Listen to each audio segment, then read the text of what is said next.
해야 됩니다. 여러분, 2월 잘 지내고 오셨어요? 오늘 제가 농담으로 우리 김보승 권사님이 본거 차량을 탁 열고 막 힘차게 닫길래 내가 농담으로 우리 김보승 권사님 명절 때 잘 드셨어요. 막 힘이 난다고 해서 한바탕 웃었는데, 여기 보니까 우리 며느리들은 얼굴이 헬스케진 것 같고 우리 시어머님들은 얼굴이 보동보동하신 것 같고, 지금 아마 올라오고 계신 분도 있고 이미 올라와서 또 내일 이제 일터로 돌아가셔야 될 분도 있고 그럴 텐데요. 그래도 오늘 수요 예배에 많이 오신 것 같아요. 오늘은 설교 제목이 뭐래요?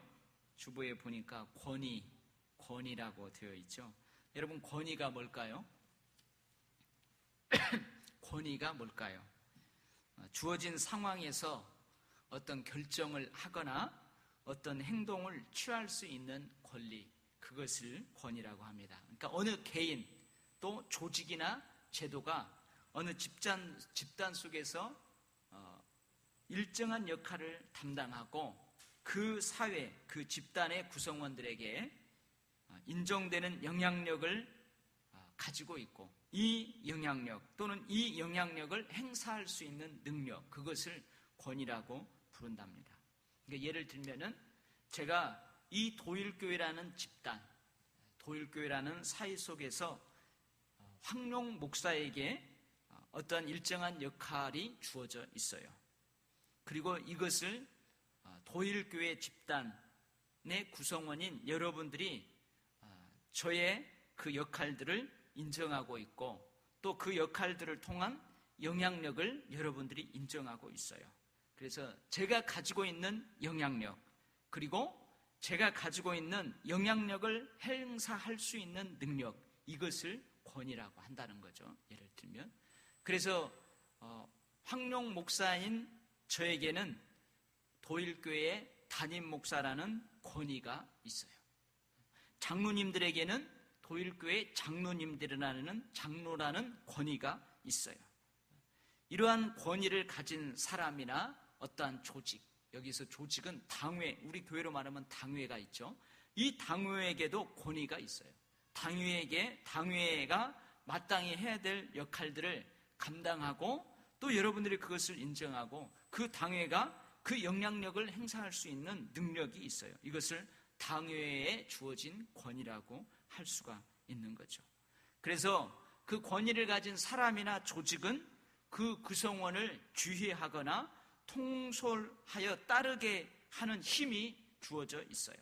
그래서 권위, 권력, 지도력, 이런 말들은 다 서로 연관이 되어 있는 말입니다. 그래서 오늘 본문에 보면은 두 가지 권위가 나와요. 두 가지 권위가 나와요. 우리가 성경 말씀을 쭉 읽었는데, 여러분, 두 가지 권위가 나오는데 찾을 수 있겠어요? 첫 번째 권위는 뭐예요? 첫 번째 권위는 로마 시민권이라는 권위가 나와요. 로마 시민권, 즉 국가 통치자의 권위라고 할 수 있는 국가의 권위가 나와요. 또 하나의 권위는 어떤 권위가 나와요? 하나님의 대제사장의 권위가 나옵니다. 그래서 이 두 가지 권위가 나오는데, 오늘 이 두 가지 권위를 살펴보면서 우리가 권위에 대해서, 강론은 오늘 시간이 없으니까 다 할 수 없고요, 총론적으로 권위에 대해서 함께 은혜를 나누는 시간을 갖도록 하겠어요. 여러분, 오늘 보니까 22장 25절에 보니까 그 천부장이 바울을 영매로 데려가가지고 무슨 일인지 알아보려고 신문을 합니다. 근데 오늘 보니까 뭐예요? 채찍질하며 신문하라 그러는 거예요. 그래서 가죽줄로 바울을 딱 묶고 바울에게 채찍질을 하려고 하는데, 바울이 뭐라고 그래요? 그 옆에 있는 백부장에게 뭐라고 하냐면, 너희가 로마 시민된 자를 죄도 정하지 아니하고 채찍질할 수 있느냐 그러죠. 로마 시민인 나를 너희들이 죄도 공식적으로 정죄하지 않고 나에게 채찍질할 수 있느냐. 사도 바울이 그렇게 이야기를 해요. 그래서 사도 바울이 뭐라고 그래요? 로마 사람 된 자다. 자기는 로마의 시민권을 가지고 있다.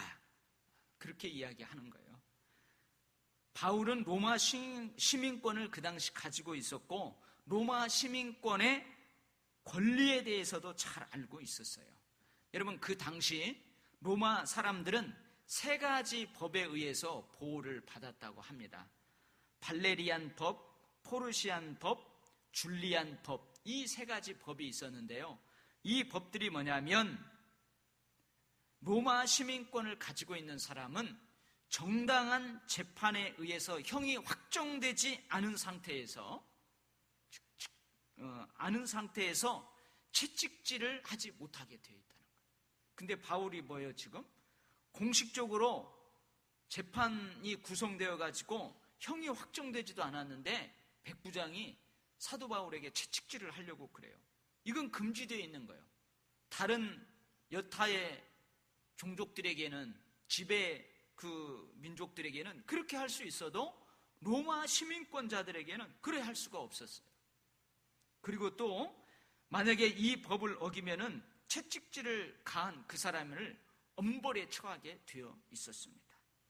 그리고 여러분, 로마 시민권자는 로마 법정에 호소할 수가 있었어요. 로마 법정에 호소할 수가 있었어요. 그러니까 자기가 유리한 로마 법정에 호소할 수가 있는 거예요. 자기가 그 당시 로마가 이 전 세계를 지배하고 있었잖아요. 그래서 만약에 예를 들면은 고린도에서 법을 어겼다. 여기 오늘 이야기한 것처럼 예루살렘에서 법을 어겼다. 근데 예루살렘의 법에 자기가 불리하다든지, 그리고 예루살렘의 이 법에 의해서 자기가 재판받기 싫으면은 어디에 호소할 수 있느냐? 저 로마 법정에 호소할 수 있다는 거예요. 그래서 여러분, 이제 사도 바울이 로마로 가게 됩니다. 왜 로마로 가냐면은 내가 로마 황제에게 호소하노라. 그래서 내가 로마 법에 의해서 재판을 받고 싶다. 그래가지고 로마까지 가게 돼요. 그리고 로마에 가서 이제 그 죄인의 몸으로 복음을 전하는 그런 기회가 되는 거죠. 그래서 사도행전 오늘 이 이후에는 이제 사도 바울이 어떻게 로마로 가는지 그런 것들이 나오게 됩니다. 이러한 로마의 시민권자들에게 주어지는 그러한 권리가 있었는데 이것을 무시하고 사도 바울을 그렇게 하려고 해요. 그러면 여러분 안 된다는 거예요. 그래서 여기 로마 국가라는 권위가 있다는 거예요. 권위가 있어요. 만약에 여러분들이 외국에 나가가지고 무슨 일을 당하잖아요. 그러면 여러분들은 대한민국 시민권이에요. 대한민국 국민이에요. 여러분 민증 다 가지고 있죠. 주민등록번호를 가지고 있죠. 그것을 가지고 있는 사람은 이 대한민국 권위 아래에 있는 거예요. 그래서 그 대한민국의 권위가 여러분들을 보호해 주는 거예요. 여러분들을 보호해 주는 거예요. 그러니까 미국 시민권자들은 누가 그들을 보호해 줘요? 대한민국이 보호해 주는 게 아니고 미국이 보호해 주는 거예요. 그래서 미국 국민들은 미국이라는 국가의 권위 하에 있는 거예요.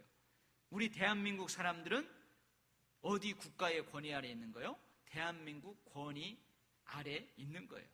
그래서 대한민국이 우리를 보호해 주고, 대한민국이 우리에게 또 세금을 안 내면 세금을 내라고 강제할 수 있고, 그런 것들이 주어진 거예요. 당시 이 로마의 시민권은요, 로마인 아니고 이것을 소유할 수가 없었어요. 특정한 사람들에게만 특별한 경우에 로마 시민권이 주어졌는데, 어떤 경우에 주어졌느냐? 정부의 고위층이나 로마를 위해서 뛰어난 공헌을 한 사람들에게만, 로마 사람이 아닌데도 선별적으로 주어졌다는 거예요. 그러니까 내가 태어날 때 로마 시민권자가 아니었어요. 근데 내가 로마를 위해서 큰 공을 세웠다든지, 로마라는 국가에 큰 공을 세웠다든지, 그러면은 로마 정부에서 저 사람에게 시민권을 줘라. 그런 경우에만 그 사람에게 시민권이 주어졌다는 거예요. 그만큼 로마 시민권을 가진 사람은 상당한 명예와 권리를 누렸어요. 특혜를 누렸습니다. 근데 이제는 시간이 지나면서 이 시민권이 공을 세운 특별한 사람만에게 주어지는 게 아니고 뇌물에 의해서 사고 파는, 그리고 로마 황제가 그 당시 국고가 텅텅 비니까 그 국고를 채우려고 이 시민권을 돈을 주고 파는 거예요. 공개적으로 파는 거예요. 그래서 황제 글라우디오 때에는 그 황제의 아내가 시민권을 팔아가지고 엄청난 부를 축적했다는 그런 기록도 있어요. 오늘 또 보니까 그렇죠. 천부장이 대답하되 나는 돈을 많이 들여서 이 시민권을 얻었다 그러죠.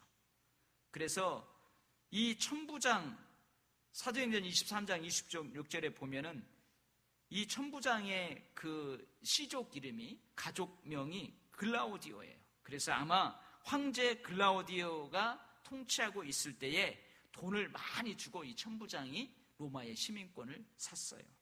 근데 사도 바울은 뭐라고 그래요? 태어나면서부터 자기는 로마 시민권자였다 그래요. 근데 원래 사도 바울은 유대인이에요. 유대인이면서 로마의 시민권자예요. 그러니까 태어나면서부터 로마의 시민권자였다는 것은 이 바울의 아버지가 로마의 시민권자였다는 거예요. 아버지가 로마의 시민권을 가지고 있었기 때문에 그 가정은 로마의 시민권자가 다 되는 거죠. 그러면은 이 바울 가문이, 원래 히브리인인 이 바울 가문이 어떻게, 언제 로마의 시민권을 소유하게 됐는가? 그것은 이 성경에 나오지 않아요.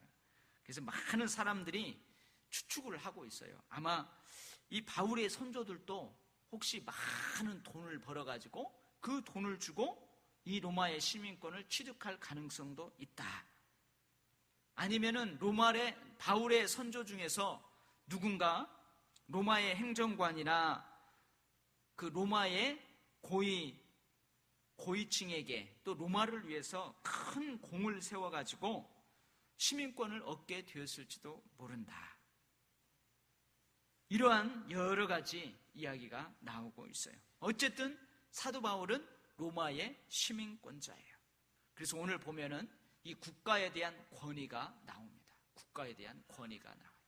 그 다음에 또 하나는 어떤 권위가 나오냐면은 하나님의 대제사장의 권위가 나와요. 옆에 보면은, 옆에가 아니고 4절, 23장 4절에 보면 곁에 선 사람들이 말하되 하나님의 대제사장을 네가 욕하느냐 그러죠. 사도 바울이 옆에 있는 대제사장 아나니아가 바울 곁에 서 있는 사람한테 이 바울이 양심을 따라 내가 하나님을 섬겼노라 하니까 그 대제사장이 바울 옆에 있는 사람한테 저놈의 입을 치라. 그러니까 바울이 뭐라고 그래요? 이 회칠한 담이요, 하나님이 너를 치시리로다 하면서 막 대제사장한테 욕을 퍼붓는 거죠. 욕을 퍼부어요. 그러니까 옆에 서던 사람이 아니 너가 하나님의 대제사장을 욕하느냐 뭐라고 그래요. 그러니까 사도 바울이 뭐라고 그래요? 그가 대제사장인 줄 알지 못했다 그러는 거예요. 그러니까 자기도 바른 말을 했지만 대제사장에 대해서 그렇게 말한 것이 잘못되었다는 것을 인정하는 거예요. 그래서 오늘 보면은 대제사장의 권위가 나옵니다. 왜 사도 바울이 자기가 대제사장에 대해서 바른 말을 하면서 이 회칠한 담이야 욕을 하는 거죠. 그렇게 하면서 이야기했음에도 불구하고 자기가 내가 대제사장인 줄 모르고 그랬다, 미안하다, 왜 그러느냐? 출애굽기 22장 38절의 율법 때문에 그래요. 그 말씀 때문에 그래요. 너는 재판장을 모독하지 말며 백성의 지도자들을 저주하지 말지니라. 이런 기록이 있어요. 이런 율법이 있어요. 그래서 유대인들은 이 율법대로 제사장을 모독한다든지 백성의 지도자들을 저주하면 안 돼요.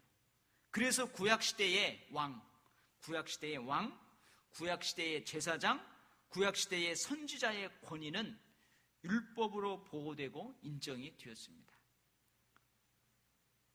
저는 구약 성경을 읽으면서 참 이해되지 않는 부분이 있어요. 그게 뭐냐면 여러분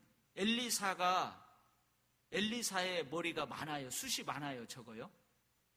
성경을 읽어보면 엘리사가요 대머리입니다. 대머리. 머리가 없어요. 근데 어느 날 그 엘리사 선지자가 쫙 가는데 엘리야인가 엘리사인가 나도 헷갈리네. 이 두 분은 스승과 제자인데 자꾸 헷갈려요. 저도. 근데 가는데 어린 아이들이 그 선지자를 놀리는 거예요. 야, 저 대머리 봐라. 대머리가 저 사람은 불을 켜지 않아도 아주 반짝반짝하네 하면서 막 놀려대요. 놀려댑니다. 어린 아이들이. 근데 여러분 놀려댄 아이들이 갑자기 숲속에서 사자 새끼들이 나와갖고 쫙쫙 찢어서 다 죽였다고 기록이 되어 있어요. 나 그 읽으면서 이해가 되지 않아요. 아니 선지자다라고 하더라도 선지자 그 뭐 대머리가 좀 그럴 수 있잖아요. 근데 그랬다고 해가지고 갑자기 숲속에서 사자가 나와가지고 다 그 아이들을 죽게 만드는 하나님.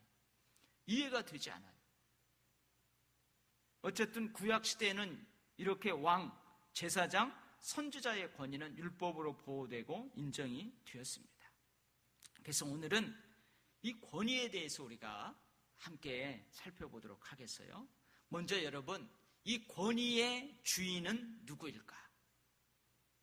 권위의 주인은 누구일까? 그리고 그 주인이 그 권위를 통하여서 뭘 이루려고 할까? 권위의 목적이 뭘까? 여러분, 모든 권위의 주인은 하나님이십니다. 모든 권위의 근원은 하나님이십니다. 하나님 여호와는 죽이기도 하시고 살리기도 하시는 분이십니다. 하나님 여호와는 가난하게 하시기도 하고 부하게 하시기도 하고 낮추기도 하시고 높이기도 하시는 분입니다. 역대상 29장 11절에서 12절 말씀 보면은 이런 말씀이 기록되어 있어요. 여호와여 위대하심과 권능과 영광과 승리와 위엄이 다 주께 속하였으니 천지에 있는 것이 다 주의 것이로소이다. 여호와여 주권도 주께 속하였사오니 주는 높부사 만물의 머리 되심이니이다. 부와 귀가 주께로 말미암고 또 주는 만물의 주제가 되사 손에 권세와 능력이 있사오니 모든 사람을 그 크게 하심과 강하게 하심이 주의 손에 있나이다. 이 말씀처럼 여러분 모든 권위의 근원, 모든 권위의 주인은 하나님이세요. 여러분 이거 믿습니까? 믿어요? 여러분 저에게 황룡 목사에게 주어진 권위는 하나님이 주신 줄 믿습니까? 우리 장로님들이 가지고 있는 그 권위는 하나님이 주신 줄 믿습니까?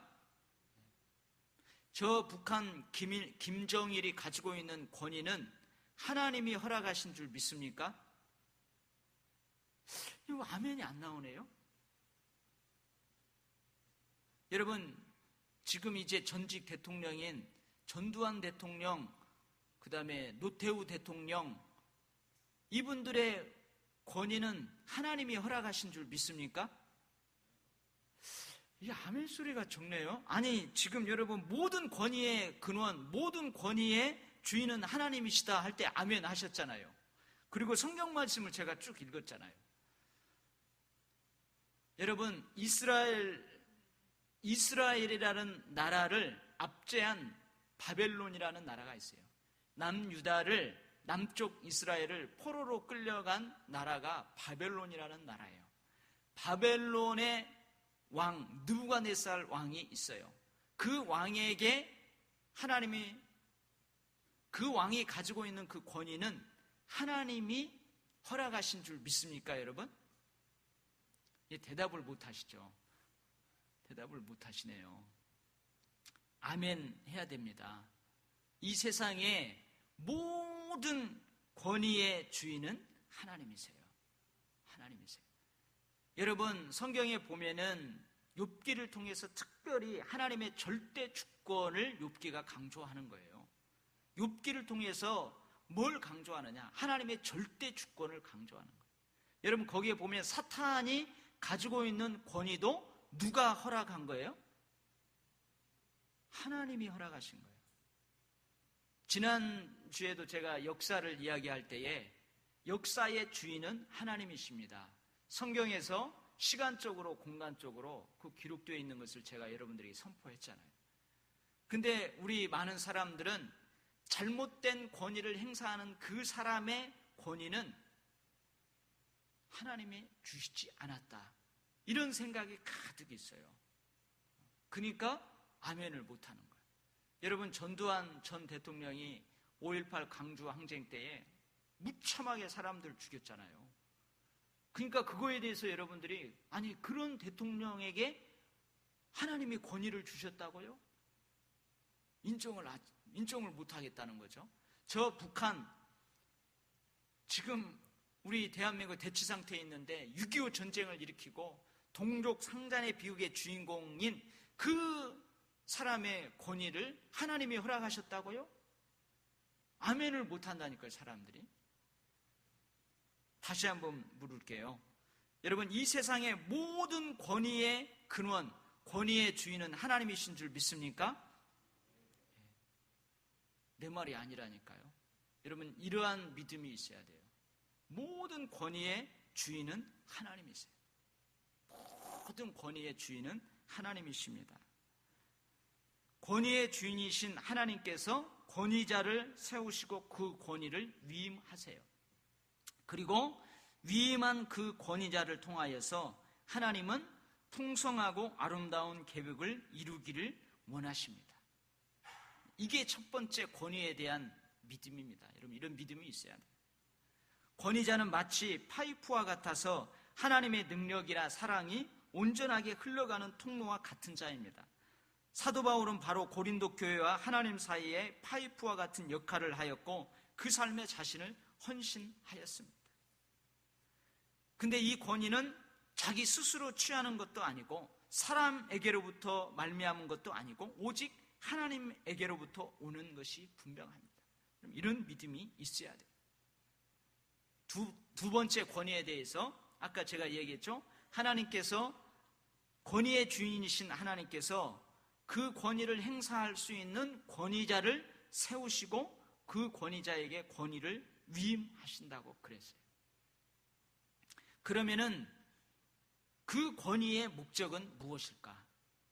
권위의 주인이신 하나님이 직접 권위를 행사하지 아니하시고 권위자를 세우시고 그 권위에게 권위를 위임해서 그 권위를 행사하게 하시는 목적은 무엇일까? 아까 뭐라고 그랬어요? 풍성하게 하시려고. 즉 다른 말로 하면 세우려고. 주께서 주신 권세는 너희들을 파하려고 하신 것이 아니요 세우려고 하신 것이니 내가 이에 대하여 지나치게 자랑하여도 부끄럽지 아니하리라. 고린도후서 10장 8절 말씀입니다. 여러분, 두 가지를 알아야 돼요. 첫 번째, 이 세상의 모든 권위의 주인은 누구시라고요? 하나님이세요. 하나님이 그 권위자를 세우시고 그 권위를 위임하세요. 이게 중요한 겁니다. 두 번째, 왜 하나님께서 그 권위자에게 그 권위를 위임하신다고요? 세우시려고. 풍성하고 아름다운 하나님의 계획을 이루시려고 그 권위를 위임한다는 거예요. 두 가지를 여러분 잘 알아야 돼요. 이 두 가지를 잘 알고 이 두 가지에 이제 비추어 봐서 왜 여러분들이 아멘을 못하는지, 그것을 하면은 여러분들이 아멘할 수, 그것을 이제 헤아려 보면 아멘할 수 있어요. 자, 그러면 왜 여러분들이 그 권위를 잘못 행사한 사람들에 대해서 그 권위는 하나님으로부터 온 것이 아닙니다, 이렇게 생각을 하는지, 이것은 왜 그러냐? 그 권위를 위임받은 사람이 권위를 올바로 행사하지 못하고 그 권위에 대해서 올바른 태도를 갖지 못하기 때문에 그래요. 도적이 오는 것은 도적질하고 죽이고 멸망시키려는 것뿐이요 내가 온 것은 양으로 생명을 얻게 하고 더 풍성히 얻게 하려는 것이다. 생명을 얻게 하고 더 풍성히 얻게 하기 위해서 하나님이 그 권위자를 세우시고 권위를 위임했어요. 그래서 그 권위자는 어떻게 권위를 행사해야 돼요? 아름답고 행복한 하나님의 계획이 이 땅 가운데서 이루어지고 그것이 세워지도록 권위를 행사해야 그 권위를 바르게 행사하는 거예요. 근데 그러지 못하는 사람들 있죠. 사랑과 신뢰의 관계에서 순종이 우러나올 수 있는 이러한 권위를 바르게 행사해야 되는데 그러지 못하는 권위자들도 있어요. 죽이고 멸망시키려는 권위, 위협하고 협박하고 조종하려고 하는 권위, 이런 권위가 있어요. 그래서 여러분 지금 제가 이야기한 저쪽 북쪽에 사시는 그분, 그 양반이 하나님이 주신 권위로 지금 세우고 아름답고 행복한 하나님의 계획을 이루기보다는 뭐예요? 억압하고 위협하고 죽이고 무너뜨리는 그러한 권위를 행사하고 있다는 거예요. 하나님이 주신 권위로 바르게 권위를 행사해야 되는데 바른 권위를 행사하지 못하고 있어요. 사탄적인 권위를 행사하고 있는 거예요. 그래서 사탄적인 권위를 행사하는 사람은 사탄적인 권위자가 되는 거예요. 그러니까 여러분들이 이렇게 이해해야 돼요. 모든 권위의 주인은 하나님이세요. 그리고 그 권위를 주신 이유는 아름답고 행복하고 하나님의 뜻을 세우기 위해서 그 권위를 위임하셨어요. 근데 그 권위를 받은 사람들이 바르게 권위를 행사하지 못하고 사탄적인 권위를 행사하기 때문에 우리가 쉽게 모든 권위는 하나님으로부터 옵니다. 여기 아멘하지 못하는 이유예요. 그러나 여러분, 그 사람이 권위를 잘못 사용할 뿐이지 그 권위의 주인은 하나님이세요. 그 권위를 하나님이 거두어 가시면 거두어 가시는 거예요. 생명의 주인이 하나님이신 것처럼 하나님이 그 권위를 허용하시기도 하고 때로는 그 권위를 막으시기도 하고 거두어 가시기도 한다는 거예요. 여러분, 사탄이 왔어요. 저 욥을 내가 어떻게 좀 해보겠다고. 하나님이 뭐라고 그래요? 생명은 건드리지 말고 네 마음대로 한번 해봐라. 사탄의 권위도 하나님이 허락해야 되고 하나님의 그 섭리와 주권 안에 있다는 거예요. 그래서 여러분, 이것이 중요해요. 그래서 권위자는 자신의 권위의 한계를 알고 행사해야 된다는 거예요. 예를 들면 제가 도일교회 담임 목사로서의 권위를 가지고 있어요. 재직회장으로서 당회장으로서의 권위를 가지고 있어요. 그러나 제 권위 위에 계신 분이 누구라고요? 하나님이시라는 거예요. 이 권위는 하나님이 주셨어요. 그러니까 제가 교회에서 탑 리더로서 권위를 가지고 있지만 저 탑 리더 위에 또 누가 계신다는 거예요? 하나님이 계신다는 거예요. 그래서 저는 목회에 나갈 때에 누구에게 통제받느냐? 하나님께 통제받는 거예요. 아까 말했죠. 하나님이 아름답고 행복한 뜻을 이 땅에 이루시고 하나님의 뜻을 세우려고 하는 그 테두리 안에서 제가 권위를 행사하는 거예요. 근데 만약에 하나님이 자기 위에 있다는 자기 자신의 권위의 한계를 알지 못하고 그 권위를 행사하다 보면은 큰일 난다는 거예요. 잘못하면 큰일 난다는 거예요. 그래서 여러분들은 다 누구에게나 다 권위가 있어요. 여러분 여기 앉아있는 사람도 부모로서의 권위가 주어졌어요. 다 권위가 있어요. 가정에서, 직장에서, 어디엔가 조직 사회에서는 다 권위가 있죠. 근데 그 권위의 한계를 잘 알고 행사해야 된다는 거예요. 권위자들은. 그리고 특별히 권위 하에 있는 사람들은 그 권위에 순종하는 자세를 가져야 됩니다. 그 권위를 순종하는 것은 그 권위를 위임하신 하나님께 순종하는 것이기 때문에 그래요. 그렇다면 그 권위를 위임받은 사람이 권위를 바르게 행사하지 못할 때에도 우리가 순종해야 되나? 그것은 제가 저 뒤에 가서 한번 이야기를 하도록 하겠어요. 여러분, 민수기 12장 1절에서 10절에 보면은 모세의 누이가 있어요. 모세의 누님이 있어요. 누구죠? 미리암이에요. 근데 미리암이 이 나병에 걸리는 사건이 일어나게 됩니다. 왜 그러냐? 미리암과 아론이 모세를 비방해요. 왜냐하면 모세가 구수 여인을 아내로 취했기 때문에 그래요. 근데 미리암과 아론이 모세를 비방하면서 뭐라고 하냐면, 여호와 하나님께서 모세 너하고만 말씀하느냐? 우리와도 말씀하시지 않느냐? 모세의 권위에 도전하는 거예요. 도전해요. 여기에서 우리가 그 모세의 권위에 도전하는 그들을 향해서 모세가 어떻게 처신하는지, 그리고 하나님이 모세에게 권위를 위임했는데 그 권위에 도전하는 그 사람들에 대해서 하나님이 어떻게 하시는지 두 가지가 나오게 되었어요. 권위에 도전하는 것에 대해서 모세는 어떻게 대하느냐? 온유함이 지면의 모든 사람보다 더하고 인정받게 대처합니다.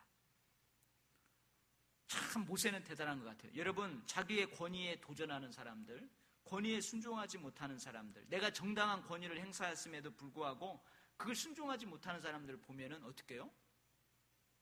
화딱지 나죠. 화가 나요. 만약에 제 어진이가, 딸이 아빠가 아빠의 권위로서 바르게 행사했는데 계속 대들고 따르지 않고 그러면 어떻게 해요? 온유함? 그게 어디 있어요? 당장에 보여. 막 주먹이 나가죠. 주먹 나가고 매가 나가고 막 그러잖아요. 참 힘이 들어요. 근데 모세는 참 이게 본받을 점인데 잘 안 되는 거죠. 모세는 온유함이 모든 지면의 사람보다 더하다, 이렇게 인정받을 만큼 그것을 잘 대처를 합니다.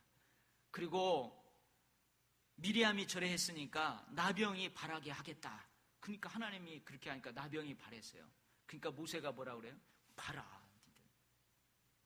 봐라. 나한테 대들어? 이 대들면은 벌 받는 줄.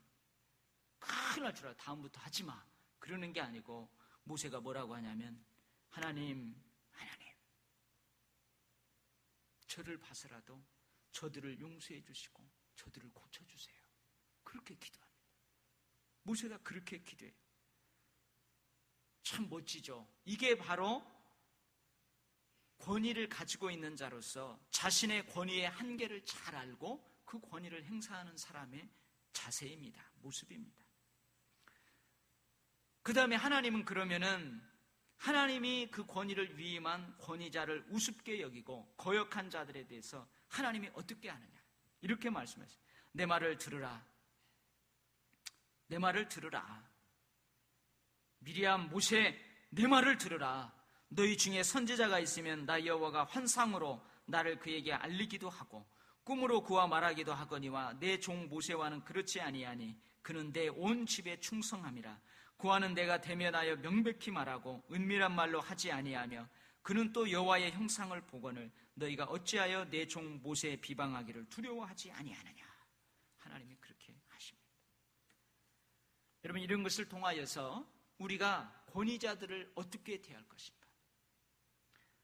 여러분, 요즘은 그 권위하면은 많은 사람들이 부정적인 이미지를 가지고 있어요. 그리고 자기 위에 권위자가 많고 많으면은 자유가 없다는 생각을 해요. 근데 그렇지 않아요. 자기 위에 권위자가 많으면 많을수록 그것이 우산이 되는 거예요. 그 보호 아래에 있는 거예요. 예를 들면요, 제가 부교육자로 있을 때에는 제 앞에 누가 권위자로 있어요? 여러분, 문동수 전사님, 김희양 전사님 위에 권위자가 누구예요? 김희양 전사님 누구예요? 크게 이야기하세요. 그렇죠. 담임 목사님이에요. 그러니까 제가 부목사로 있을 때는 고훈 목사님이 제 앞에 권위자로 있어요. 설령 내가 목회를 하다 잘못하잖아요. 그러면 누가 그 화살을 다 막아줘요? 담임 목사님이 다 막아줘요. 제가 만약에 설교를 해갖고 실수를 하잖아요. 그럼 그 목사님이 올라와갖고 광고할 때 그걸 다 마음 쫙 평정을 시킵니다. 물론 그런 때는 한 번도 없었어요. 설교를 잘못해서 그런 때는 없었어요. 그러니까 내 앞에 권위자가 딱 있다는 것은 우산이나 마찬가지예요. 더 보호받는 거예요. 여러분, 우리 아이들에게 권위자는 누구예요? 부모잖아요. 부모가 앞에 딱 막고 있으니까 우리 아이들이 그 안에서 자유롭게 힘있게 그렇게 하는 거예요. 근데 많은 사람들이 이 권위하면은 부정적인 태도를 가져요. 내 위에 권위자가 많으면은 내가 자유함이 없다, 불편하다, 이런 생각하는데 그렇지 않아요. 여러분들이 잘못된 권위자에게 익숙해져 있다면 그럴 수 있어요. 바꿔야 되죠. 그래서 우리가 권위자에 대해서 어떤 태도를 가져야 되느냐, 다윗으로부터 배울 수 있습니다. 하나님을 경외함으로 순종함을 배워야 합니다. 그 권위를 위임하신 하나님을 두려워함으로 그 권위자에게 순종함을 배워야 합니다. 여러분, 사울 왕이 다윗을 죽이려고 쫓아다녀요.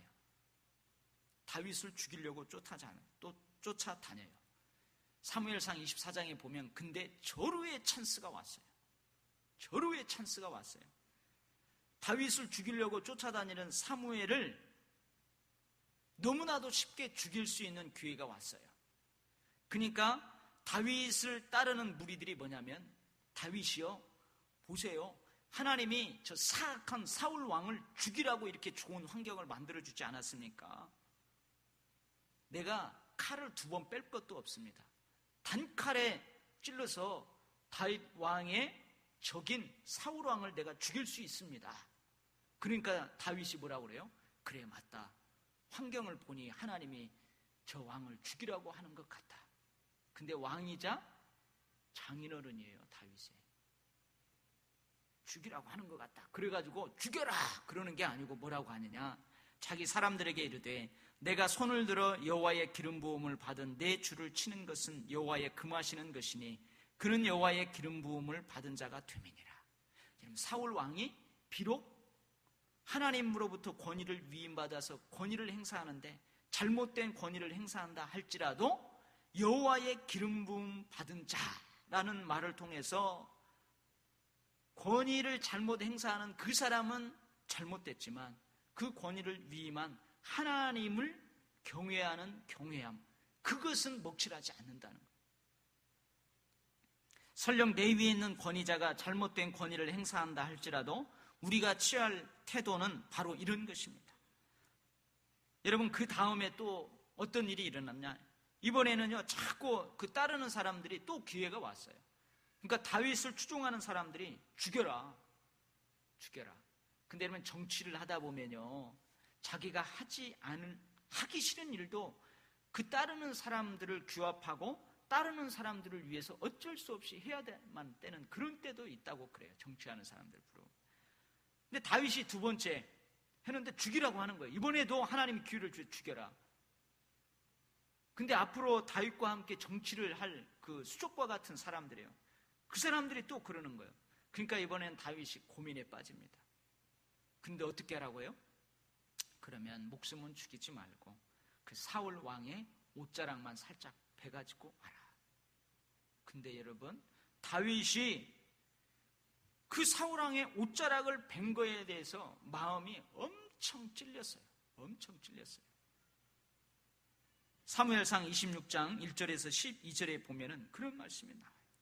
여러분, 우리는 이런 것을 통해서 다윗처럼 권위에 대해서 하나님을 경외하는 태도를 먼저 가져야 된다는 거예요. 이게 바로 여러분, 다윗이 왕이 되기까지 10여 년 동안 사울 왕에 쫓기면서 하나님이 훈련의 여러 가지 목적 중에서 하나라는 거예요. 그래서 여러분 어떻게 합니까? 다윗이요, 왕이 됐어요. 절대 권력을 가지고 있는, 무한 권력을 가지고 있는 왕이 되었습니다. 그래서 이 왕이 자기가 가지고 있는 그 권력으로 누구를 빼뜨려 버려요? 우리아의 아내, 우리아 장군의 아내 밧세바를 취하잖아요. 빼뜨려 버렸어요.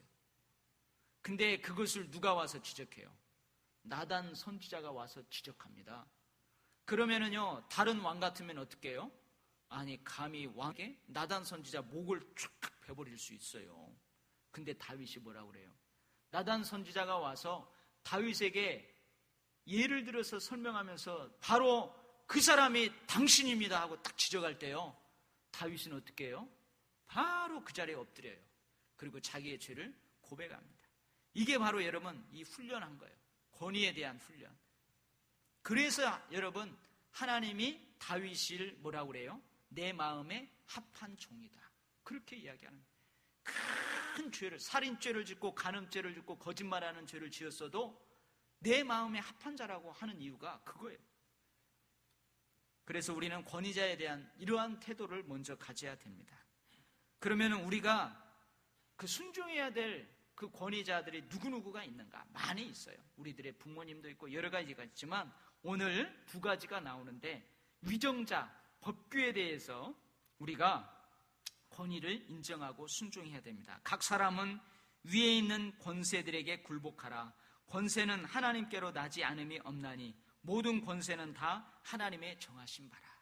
그래서 위정자들에게, 그리고 우리 대한민국의 법에 우리가 순종을 해야 돼요. 순종을 해야 돼요. 근데 여러분, 아까 제가 이야기한 것처럼 만약에 우리 위정자들이 잘못된 권위를 행사할 때는 어떻게 할까? 여러분, 군사 정부 시절에 이 로마서 13장 1, 2절 말씀, 그리고 저쪽에 서신서에 가면은 그 말씀이 있어요. 이것을 가지고 기독교인들이 잘못된 권위를 행사하는 임금에 대해서, 대통령에 대해서 들고 일어났을 때 이 말씀으로 누르려고 했었어요. 야, 너희들이 소중하게 여기는 하나님의 말씀을 보라, 성경을 보라. 성경에 보면은 권세에게 굴복하라고 하지 않았느냐? 권세는 하나님께로 나지 않음이 없나니 모든 권세는 다 하나님이 정하신 바라. 그러니까 너희들 권위에 굴복하고 순종해야지 왜 들고 일어나느냐? 눌렀어요. 그렇게. 근데 여러분, 잘못 알고 있는 거예요. 요한계시록에 보면은요, 요한계시록에 보면은 로마 정부에 대해서, 그리고 그 당시 네로 황제에 대해서 사도 요한이 상징을 통해서 뭐라고 하느냐? 로마 정부가, 네로 황제가 하나님이 권위를 위임했는데 그 권위를 잘못 사용하는 거예요. 불의를 위해서 그 권력을 사용하는 거예요. 하나님의 바른 뜻을 세우려고 그 권위를 세우는 게 아니고 하나님을 믿는 사람들 잡아다 다 죽이는데 그 권력을 사용하는 거예요. 그래서 뭐라고 하느냐? 짐승, 사탄이라고 하는 거예요. 로마의 정부를 사탄이라고 하고 네로 황제를 사탄이라고 하는 거예요. 여러분, 666이라는 상징이 뭐냐면은 네로, 지금 우리는 네로라고 하잖아요. 그 당시에는 네로 황제를 네론이라고 했대요. 그래서 네론이라는 헬라어를 숫자로 다 바꾸면은 666이 되는 거예요. 그래서 여러분, 지금 뭐 바코드가 666이고, 이건 세대주의자들이, 그 세대주의적 종말론자들이 하는 얘기예요. 바코드 666이 뭐 사탄의 표적이고 사탄의 표시다 그러는데 그렇지 않아요. 1차적인 상징은 뭐냐? 666이 네로 황제를 상징하는 거예요. 여러분, 그 당시 로마 정부가 막강한 힘이 있어요. 네로 황제 막강한 힘이 있어요. 도미티안 황제가 막강한 힘이 있어요. 근데 그것을 상징을 통하지 않고 직접 한다고 했을 때는 엄청난 교회에 환란이 있을 거예요. 그래서 사도 요한은 상징을 통해서, 비유를 통해서 이야기하는 거예요. 그래서 거기에서 666은 네로 황제를 상징하는 거예요. 그래서 네로 황제를 뭐라고 그래요? 짐승이라고 하는 거예요. 사탄이라고 하는 거예요. 하나님이 주신 권위를 사탄적으로 사용하기 때문에 그러는 거예요. 그래서 하나님이 권위를 위임했는데 그 권위를 잘못 사용하는 사람들에 대해서 우리가 어떻게 해야 되느냐? 무조건 굴복하고 순종해야 되느냐? 그것만은 아니라는 거예요. 마지막에 그 얘기를 하도록 하겠고요. 두 번째, 오늘 두 번째 권위자가 나오는데 교회 지도자들에 대한 권위입니다. 오늘 하나님의 대제사장에 대해서 나오는데 히브리서 13장 17절 말씀을 제가 읽겠습니다. 너희를 인도하는 자들에게 순종하고 복종하라. 그들은 너희 영혼을 위하여 경성하기를 자신들이 청산할 자인 것 같이 하느니라. 그들로 하여금 즐거움으로 이것을 하게 하고 근심으로 하게 하지 말라. 그렇지 않으면 너희에게 유익이 없느니라. 무슨 말인가 잘 모르겠어요? 그럼 공동 번역, 표준 세변역으로 제가 번역한 걸 다시 한번 읽어볼게요. 여러분의 지도자들을 따르고 그들에게 복종하십시오. 그들은 쉬지 않고 여러분의 영혼을 돌보아 주고 있습니다. 그리고 그들은 장차 하나님께 자기가 한 일을 낱낱이 아뢰어야 할 사람들입니다. 그러므로 그들이 괴로움 없이 기쁜 마음으로 이 일을 할 수 있게 해주십시오. 그렇지 않으면 그들의 일이 여러분에게 아무런 도움도 되지 못할 것입니다. 이게 공동 번역 성경으로 번역됩니다. 표준 세번역으로는 여러분은 지도자들의 말을 고지 듣고 그들에게 복종하십시오. 그들은 여러분의 영혼을 지키는 사람들이요 이 일을 장차 하나님께 보고드릴 사람들입니다. 그러므로 여러분은 그들이 이 일을 기쁜 마음으로 하게 하고 탄식하면서 하게 하지 마십시오. 그렇지 않으면 여러분에게 유익하게 되지 못합니다. 베드로전서 5장 5절 젊은 자들아 이와 같이 장로들에게 순복하고 다 서로 겸손으로 허리를 동이라. 하나님이 교만한 자를 대적하시되 겸손한 자들에게는 은혜를 주시느니라. 여러분, 이렇게 권위자에 대해서 우리가 1차적인 마음을 가져야 됩니다. 근데 이제 문제가 이거예요. 권위자가 바른 권위를 행사하지 못할 때 그 권위하에 있는 사람은 어떻게 해야 하는가? 이게 문제라요. 이게 문제라. 만약에 여러분, 제가 여러분을 영적 지도를 하는 영적 지도자로서 마땅히 저에게 주어진 권위가 있어요. 근데 합당하게 그 권위를 행사하지 않고 이상한 권위를 행사한다. 그러면 여러분들이 어떻게 할까요? 여러분들은 지금까지 강단에서 목사님들이 무조건 순종하라 이렇게 배웠죠. 아까 내가 이야기한 대로 첫 번째가 순종이에요. 근데 만약에 정말로 그 권위자가 바른 권위를 행사하지 못할 때 그때가 문제라. 어떻게 해야 되는가? 예를 들면 여러분들 이번 주일부터는 예배할 필요 없어요. 우리 매주 모두로 예배 드려요. 힘들죠? 한 달에 한 번씩만 예배 드리도록 하겠습니다. 그래서 매월 마지막 주에만 교회 오시고요. 나머지는 그 집에서 TV랑 보면서 가족들하고 이렇게 즐겁게 지내시기 바랍니다. 아멘 해야 돼요? 어째야 돼요?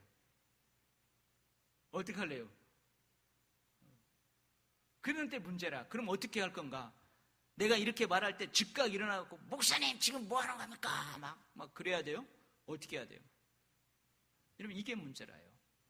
잘 들으십시오. 첫 번째 기도합니다. 첫 번째 어떻게 하라고요? 따라서 하세요. 첫 번째 기도합니다. 네. 크게요. 기도합니다. 네.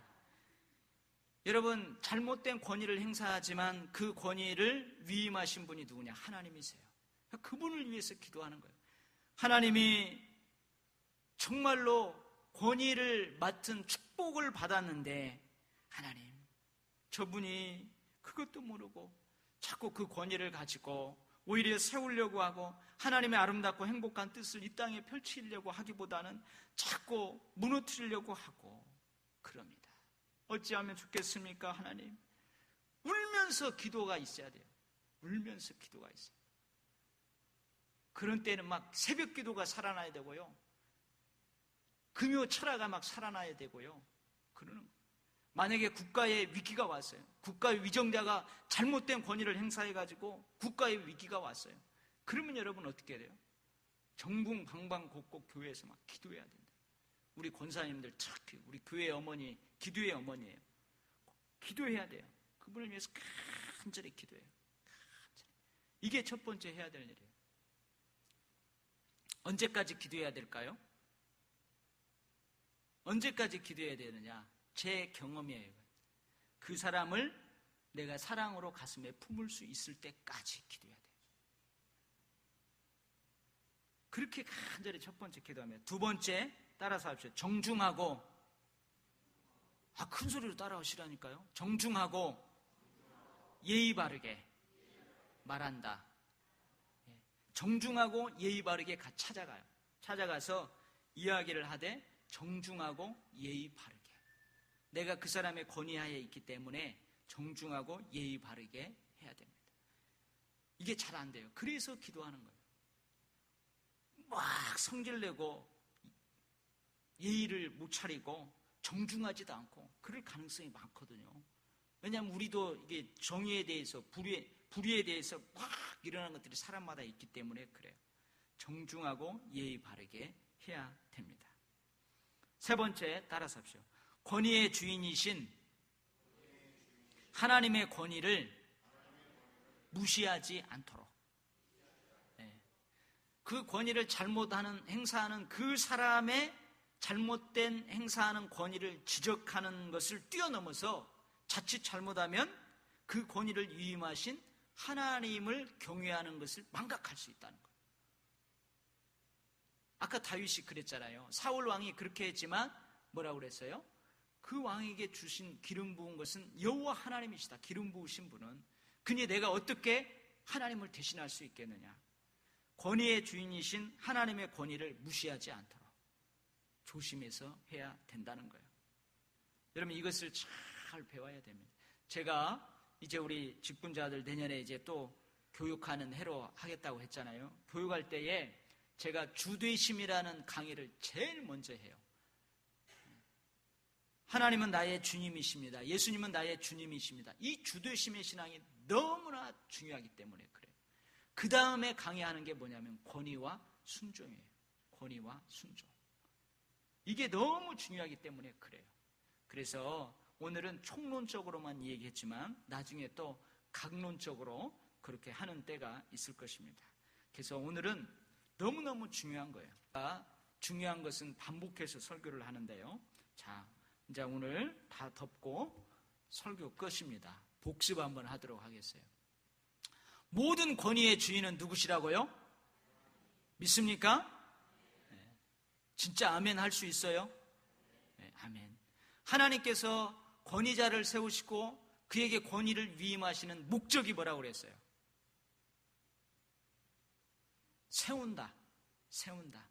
아름답고 행복한 하나님의 뜻을 이 땅에 펼쳐가고 하나님의 뜻을 세운다. 양으로 하여금 풍성한 생명을 얻도록 성장시키고 성숙해 하려고 하는 것이다. 그 말이에요. 그죠? 그 다음에 만약에 하나님으로부터 권위를 위임받은 그 권위자가 권위를 잘못 행사할 경우에 어떻게 해야 된다? 첫 번째 어떻게 한다? 기도한다. 두 번째 어떻게 한다? 정중하고 예의 바르게 찾아가서 말한다. 세 번째, 세 번째가 제일 중요한데, 권위를 주신 하나님의 권위를 무시하지 않도록 그렇게 참